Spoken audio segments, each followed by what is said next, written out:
I'm moving, I'm moving, I'm moving, I'm moving, I'm moving, I'm moving. Hey guys, it's your boy JayThat'sMe. Let's dive into AEW Dynamite for April the 26th, 2023. This show, for the most part, was okay at best. Not a lot happened on the show. It was just a run-of-the-mill type of show, in my opinion. First match of the night, Bandito versus Orange Cassidy for the AEW International Championship. Pretty decent little match here. I like Bandito a lot, but he deserves a lot better, though. Orange Cassidy wins via the beach break. And then post-match, Orange Cassidy and Bandito, they celebrate, and Cassidy gives Bandito his shades. So that's pretty cool, I guess. Personally, they need to get rid of the TNT Championship and just have this be their version of the Intercontinental Championship. That's honestly what I would do, because the TNT Championship is just worthless as shit. It really is. It's absolutely worthless as shit. Right?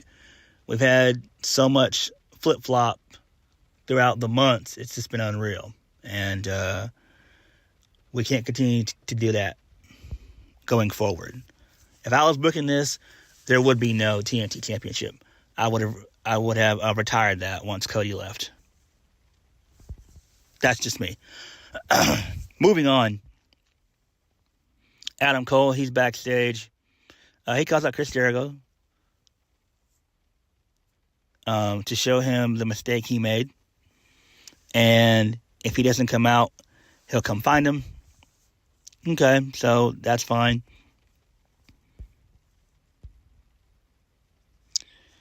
Moving on. Darby Allin and Jack Perry, they're backstage. So Darby tells Jungle Boy that verbally they took it too far last week. Darby asked to kill whatever is between them. They don't have to like each other, but they should respect each other. If he knew what was going to happen last week, he wouldn't have been in the Raptors watching, says Jungle Boy. He would have been ringside because Jungle Boy's match ended last week with Sammy Guevara was crap, and he has a feeling that they're going to do the same tonight. So Darby asked Jungle Boy to watch his back. Jungle Boy agreed, and then they said some things and that went too far, and they're not going to be the best of friends. He wishes it would be him and Alan out there tonight, but it's not. So Jungle Boy wishes him good luck. And then Darby says it would have been nice if it were them tonight because he would have beaten him again. And then Jungle Boy tells Darby that he got lucky last time. So this is okay, I guess. Again, Darby and Jungle Boy on the mic, not the best. But it is what it is. I just hope that Tony does not have a dumbass idea where this is going to be the main event for Double or Nothing. It doesn't need to happen at all. This could be like a co-main event, or you could put it, you could either do it as a co-main event or just put it in the card. I mean, you could put it upper on the card, I guess. I mean, it's not really that important. It's just not, you know. And you guys know I despise multi-man matches because we see them far too often in modern wrestling. We just see them far too often.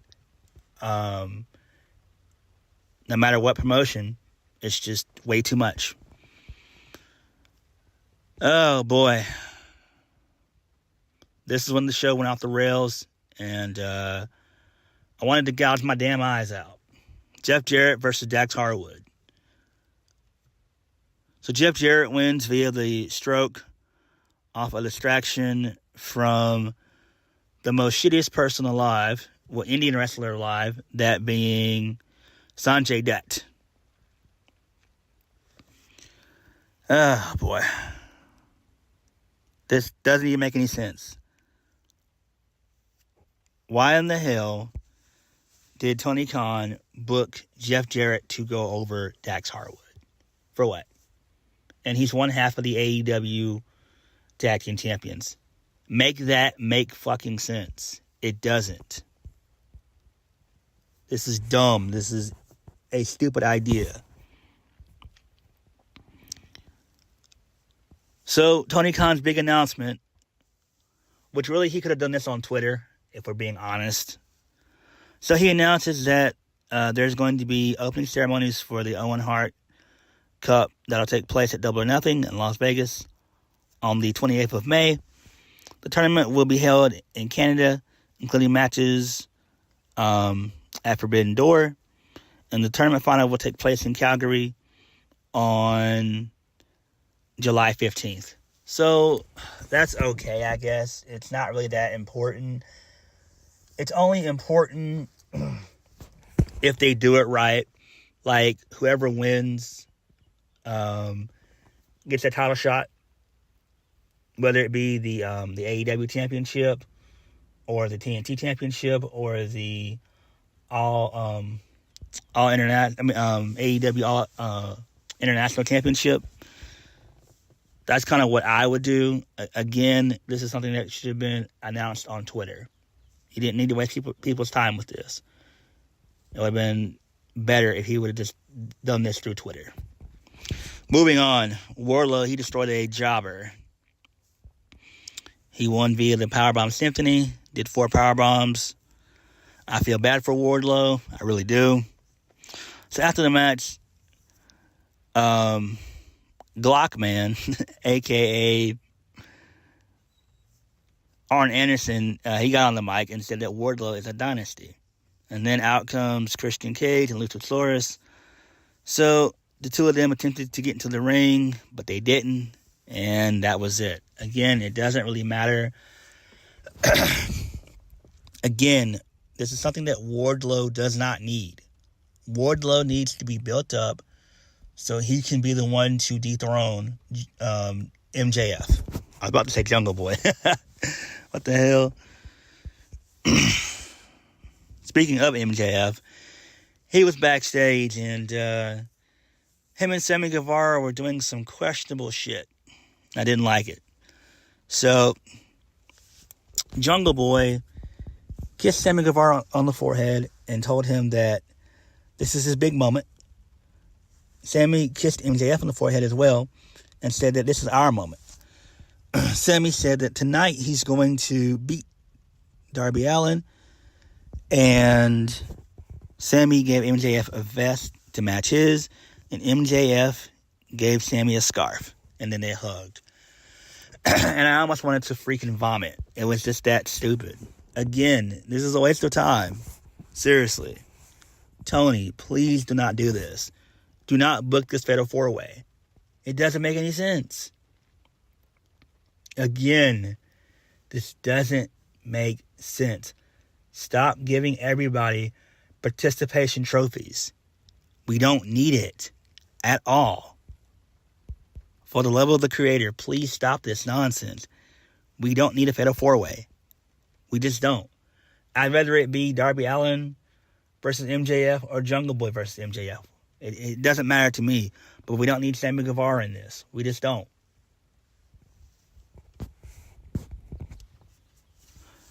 Moving on. Jon Moxley, he was backstage. He attacked RJ City, who's an announcer. Who really cares? So Moxley said that the BCC has some scars to leave tonight on Dynamite. Cool. Next, the finals of the Four Pillars tournament. Darby Allin versus Sammy Guevara. So Sammy wins. They do the Eddie Guerrero spot with the skateboard, and the ref DQs Darby. So, post-match, MJF, he hits Darby Allin. And then Sammy Guevara and MJF, they continue to beat up Darby Allin. And then Jungle Boy, he makes the save. He has a steel chair in hand. And that means both MJF and Sammy, they dip out. So, Jack Perry attempted to give his hand out to Darby. Darby rejects him. He's pissed at him because he didn't have his back. So there's more tension with those two, which actually makes sense. So Tony Schiavone, he said that he just talked to Tony Khan, and Tony Khan said that next week there's going to be a tag team match with MJF and Sammy Guevara versus Jungle Boy and Darby. So if MJF and Sammy win, then they're going to face each other at Double or Nothing. If Jungle Boy and Darby win, it'll be a Fatal 4-Way match. And then Jungle Boy and Darby Allin, they shake hands. Well, I guess it makes sense, I guess. I mean, we all know that Darby and Jungle Boy are winning. Like, it's a no-brainer. Come on now. Like, it's a definite no-brainer. But I don't like it, but, you know, you win some, you lose some. Doesn't really matter to me at this point. Again, I just hope that Tony Khan does not decide to have this be the main event for Double or Nothing. It's very weak on the totem pole. Like, believe it or not, I'm not going to hold you guys up at all. And I really do think this. You could actually just do the Fatal 4-Way on a random episode of Dynamite. I'm not even going to hold you guys up. Because that's what it feels like. That's honestly like what I would do. Honestly, that's what I would do.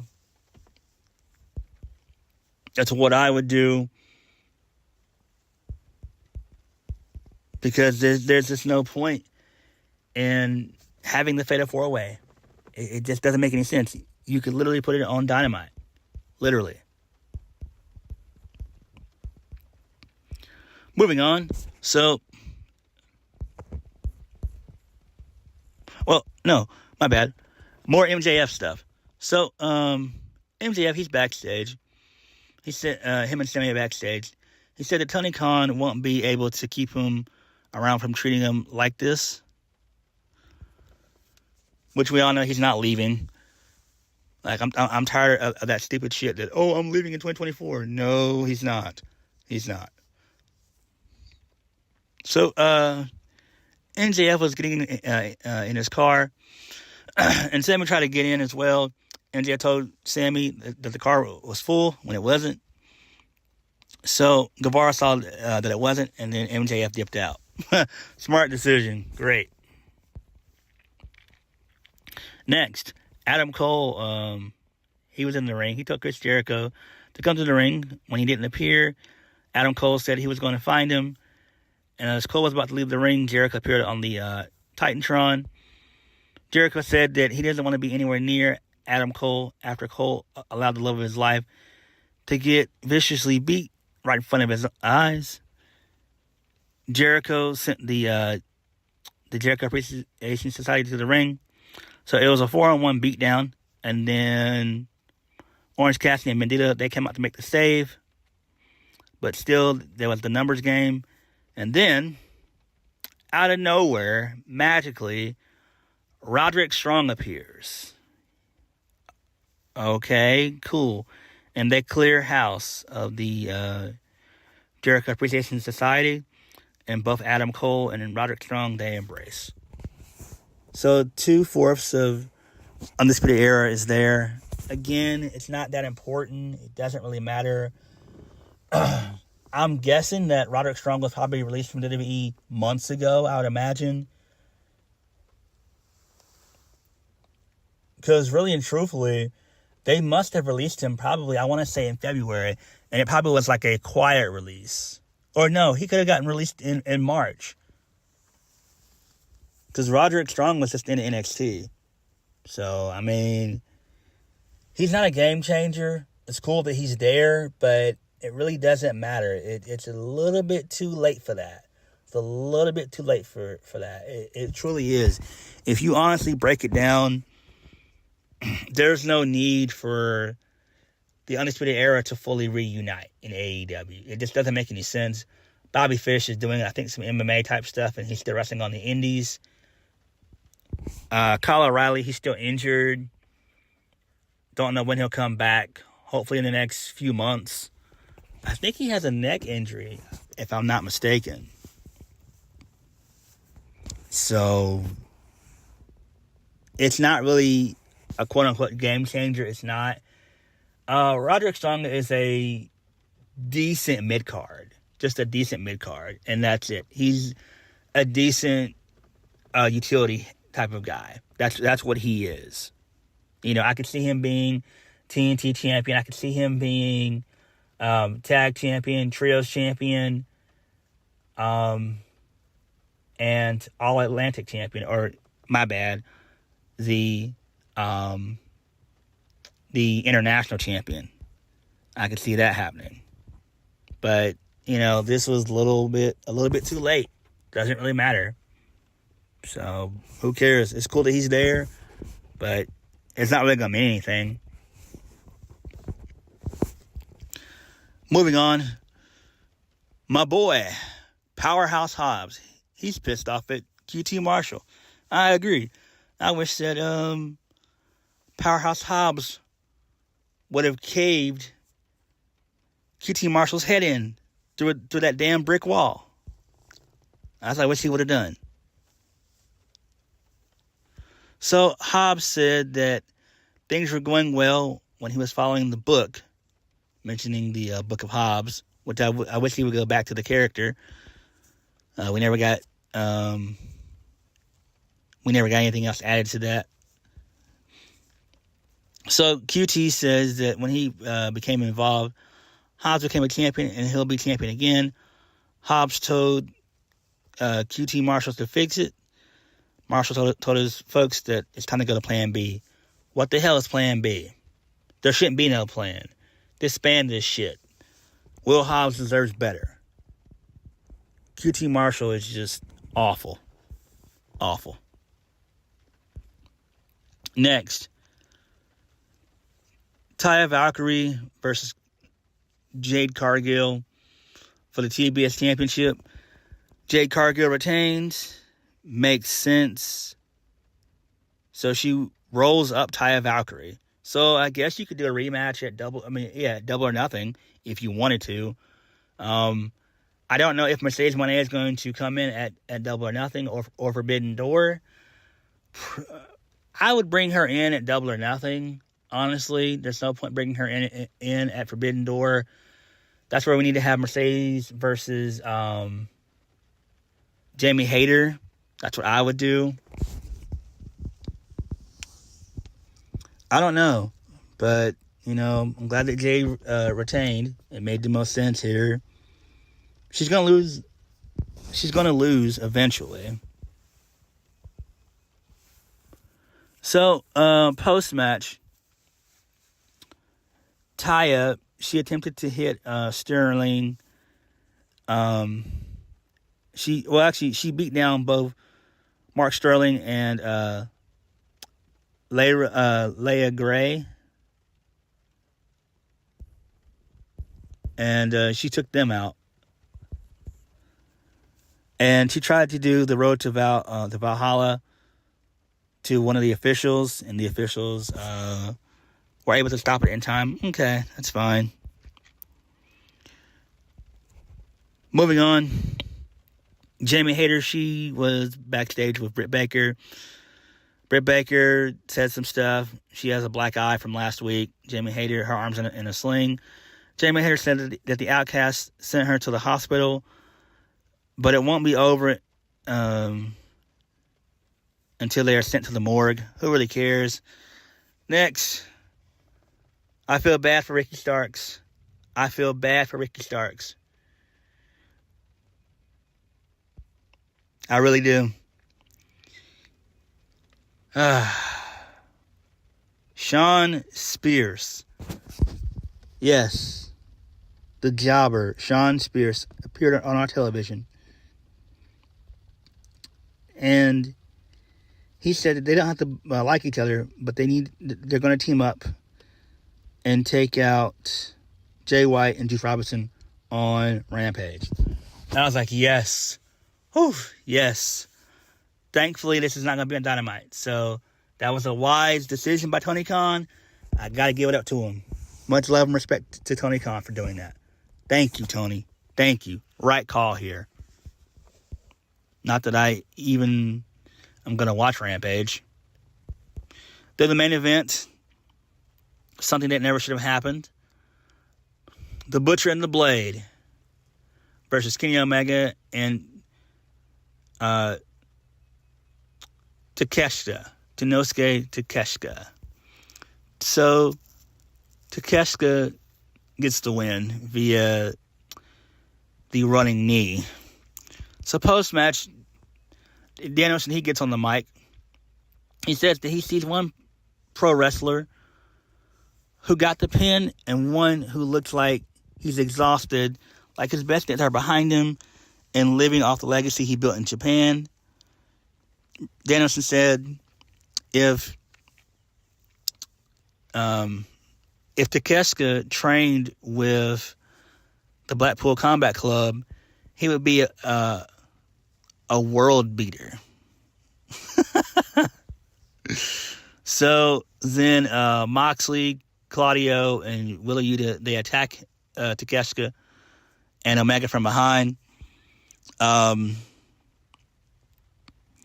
then they have Omega all alone.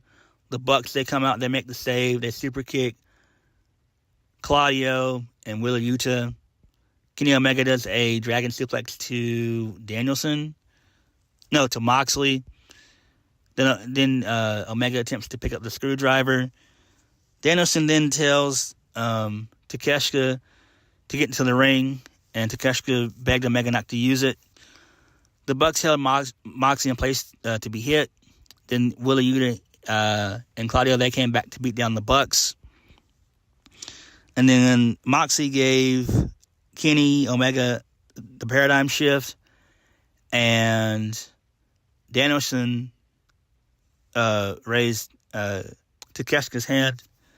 So basically, Takeshita was confused. Willa Yuta gave a low blow to Takeshita, and then Moxley stabbed Takeshita in the forehead and put him open with the screwdriver. We went out the air. So I like that. That was pretty cool right there. I'm digging the Blackpool Combat Club versus the Elite. That's great. Overall, the show for the most part was okay at best. Roderick Strong showing up and debuting, that's fine, I guess. It's not really going to do anything. The BCC kicking ass, taking names, that's always cool to see. They need to go ahead and do blood and guts at Double or Nothing. That's where this all needs to end. The Elite versus the Blackpool Combat Club at Double or Nothing. Blood and guts. Book it, Tony Khan. So what did you guys think? Please hit the like button, comment down below, and subscribe to my videos. I'll catch you guys later. Peace.